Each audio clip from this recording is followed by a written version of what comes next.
नमस्कार। शारदा बाल निकेतन माध्यमिक विद्यालय महाराण मुंडवा में आप सभी का हार्दिक स्वागत एवं अभिनंदन। कक्षा 7वीं सामाजिक विज्ञान विषय अध्याय 6। आज का जो हमारा अगला प्रकरण है तो इसमें है नए नगर और व्यापारी।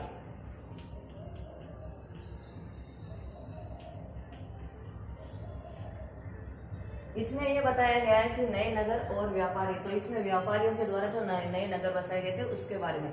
तो इसमें यह बताया कि 16वीं और 17वीं शताब्दी में व्यापार के उद्देश्य से जो बाहर से जो आए थे, पश्चिमी एशिया और यूरोप के जो लोग थे, वो व्यापारिक उद्देश्य से मसाले और अन्य वस्तुओं के निर्माण के लिए जो व्यापार के उद्देश्य से आए थे उसके बारे में। तो उसमें यह बताया गया था कि जो ये व्यापार के लिए आए थे तो उस समय उन्होंने ये देखा कि मसाले और अन्य जो वस्तुएं थी बहुत ही महत्वपूर्ण थी और यूरोपीय देश और पश्चिमी एशिया में उनकी मांग तीव्रता से बढ़ती जा रही थी। तो इस तरह से वहाँ से जो लोग आए थे उसमें जो अधिकतर लोग आए थे वो थे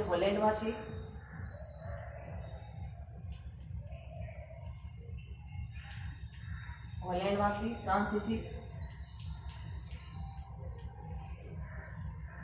अंग्रेज। इनके द्वारा जो भारत में व्यापार करने के उद्देश्य से आए थे तो उस समय इनके जो व्यापार का उद्देश्य था और व्यापार के उद्देश्य से आए थे, लेकिन धीरे धीरे इन्होंने यहाँ पर अपनी ईस्ट इंडिया कंपनियां स्थापित कर ली थी।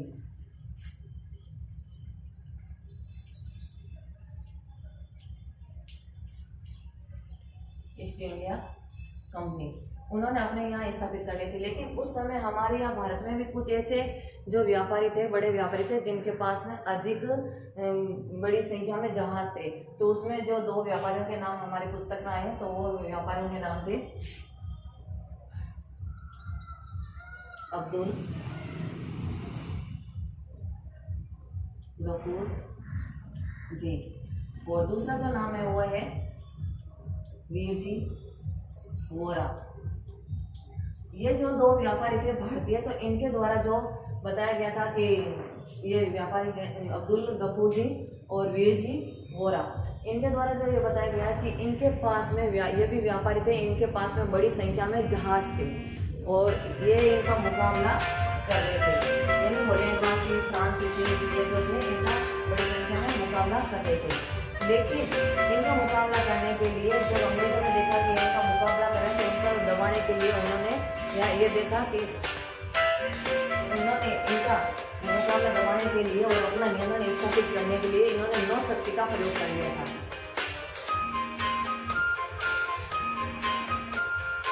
नौ शक्ति का प्रयोग करके इन्होंने इनको दबा दिया था और भारतीय जो लोग और व्यापारी थे उनको अपने एजेंटों के रूप में कार्य करवाते थे। उनसे एजेंटों के रूप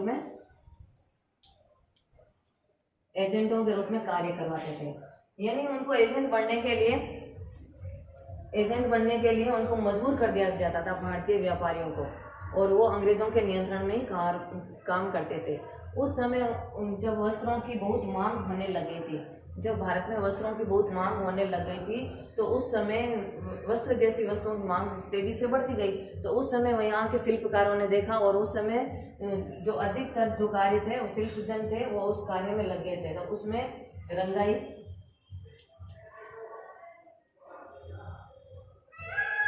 रंगाई, छपाई,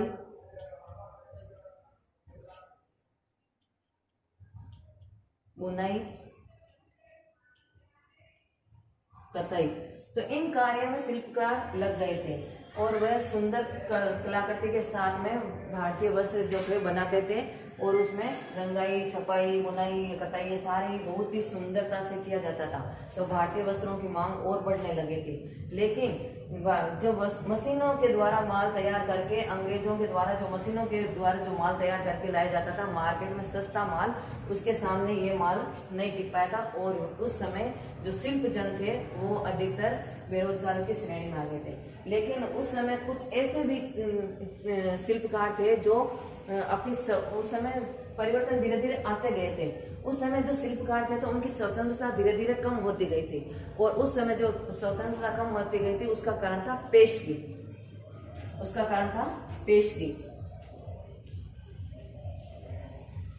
पेशगी का अर्थ होता है, यानी पेशगी के द्वारा कारीगरों को बांध दिया जाता था, यानी इस तरह से कि वो दूसरी जगह काम नहीं कर सकते थे। यानी जिन व्यापारियों से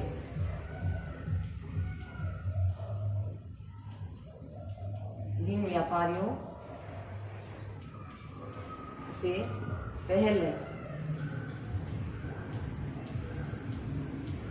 पेशगी ले ली जाती थी,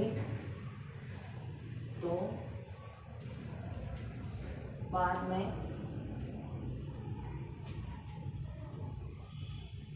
उसी के लिए कार्य करना या कपड़ा बुनना।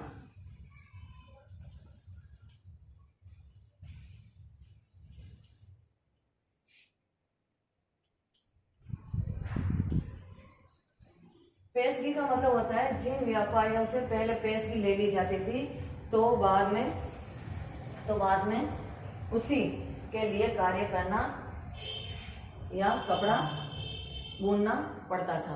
तो इस तरह से जो उस समय शिल्पकार थे उनकी स्वतंत्रता धीरे धीरे खत्म हो गई थी और वो एक बंदिश में आ गए थे, और उनको जो अपनी स्वतंत्रता जब थी उस समय वो अपनी मन मर्जी से डिजाइन बनाना, कपड़े को बारीक करना, मोटा करना कर सकते थे। लेकिन पेशगी के बाद में जब उनको उनके जो व्यापारी होते थे, तो उन व्यापारियों के द्वारा ही उनको डिजाइन निर्धारित की जाती थी, उस डिजाइन के द्वारा ही उनको वैसे ही कपड़े बनाने पड़ते थे। उनको कोई स्वतंत्रता नहीं थी कि वो कोई अपनी इच्छा से कर सके।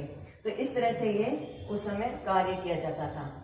इसके आगे हम देखते हैं तो 18वीं शताब्दी में जब 16वीं और 17वीं शताब्दी के बाद में जब 18वीं शताब्दी आती है, तो उस समय कुछ परिवर्तन हुए थे। कुछ नगरों का भी परिवर्तन हुआ था और कुछ अन्य परिवर्तन भी हुए थे। उस समय हम देखते हैं कि मद्रास, कलकत्ता और बम्बई जो आज के हमारे प्रमुख महानगर माने जाते हैं,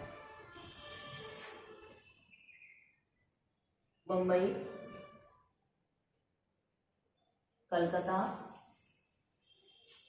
और मद्रास,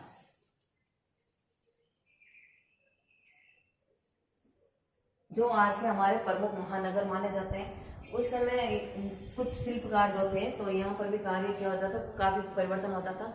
उस समय शिल्पकारों के लिए रहने के लिए कुछ अलग से स्थान तय कर दिए जाते थे, उनको वहां सीमित स्थानों में रहना पड़ता था। उसे ब्लैक टाउन्स कहते थे,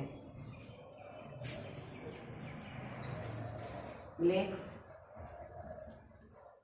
टाउन्स का मतलब यानी जो शिल्पकार थे उनके रहने का सीमित स्थान कर दिया जाता था, ब्लैक यानी काला। तो उस समय जो शिल्पकार होते थे उनके लिए उनको वहां पर स्थानांतरित कर दिया जाता था, यानी उन स्थानों पर उनको स्थानांतरित कर दिया जाता था, जिससे वे वहां रहकर व्यापारियों के लिए कार्य करते थे। और जो व्यापारी जो लोग होते थे वो जैसे कलकत्ता में फोर्ट सेंट कुछ अलग स्थान होते थे, वहां पर रहते थे, और मद्रास में भी कुछ अलग स्थान थे, फोर्ट सेंट विलियम। तो इन स्थानों पर जो व्यापारी लोग होते थे वो रहते थे। तो इस प्रकार उस समय नए नगरों का भी उदय हुआ था, कुछ व्यापारियों का भी उदय हुआ था। तो इस प्रकार से ये सारा हमारे सामने आया है। तो ईस्ट इंडिया कंपनी भारत में स्थापित हुई थी, ये हम लोग जानते हैं। ये अंग्रेजों के द्वारा स्थापित की गई थी, क्योंकि जो ये आए थे ये भी नहीं टिक पाए थे, फ्रांसीसी से आए ये भी नहीं टिक पाए। अंग्रेज जो थे वो शक्तिशाली थे, तो अंग्रेजों के द्वारा ईस्ट इंडिया कंपनी का निर्माण किया गया था और भारत में व्यापार करते करते उन्होंने यह सत्ता भी स्थापित कर ली थी। लेकिन जब ये हॉलैंड वासी और फ्रांसीसी ये आए थे और अंग्रेज भी आए थे, तो उनका मुकाबला करने के लिए हमारे भारत में भी कुछ व्यापारी थे, वो थे अब्दुल गफूर जी और वीर जी वोरा। उनके द्वारा इनका मुकाबला भी किया गया था, लेकिन अंग्रेजों ने नौसेना का प्रयोग करके इनका पीछे धकेल दिया था और इनको अपने एजेंटों के रूप में कार्य करने के लिए मजबूर कर दिया गया था। तो ये आज हमने इसका अध्ययन किया है। आगे हम देखते हैं। आज हमने जो अभी सारांश के रूप में अध्ययन किया उसी में से आपको मैं 2 प्रश्न दे रही हूँ। तो पहला प्रश्न हमारा है, यूरोपीय देशों से भारत में व्यापार करने कौन कौन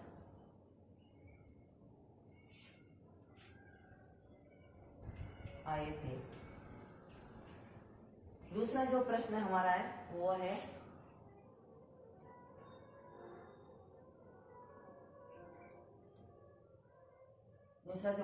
है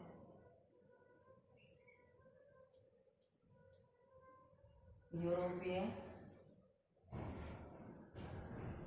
व्यापारियों का मुकाबला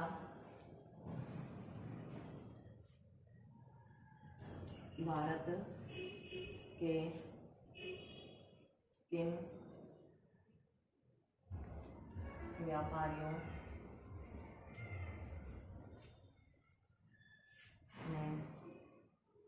किया।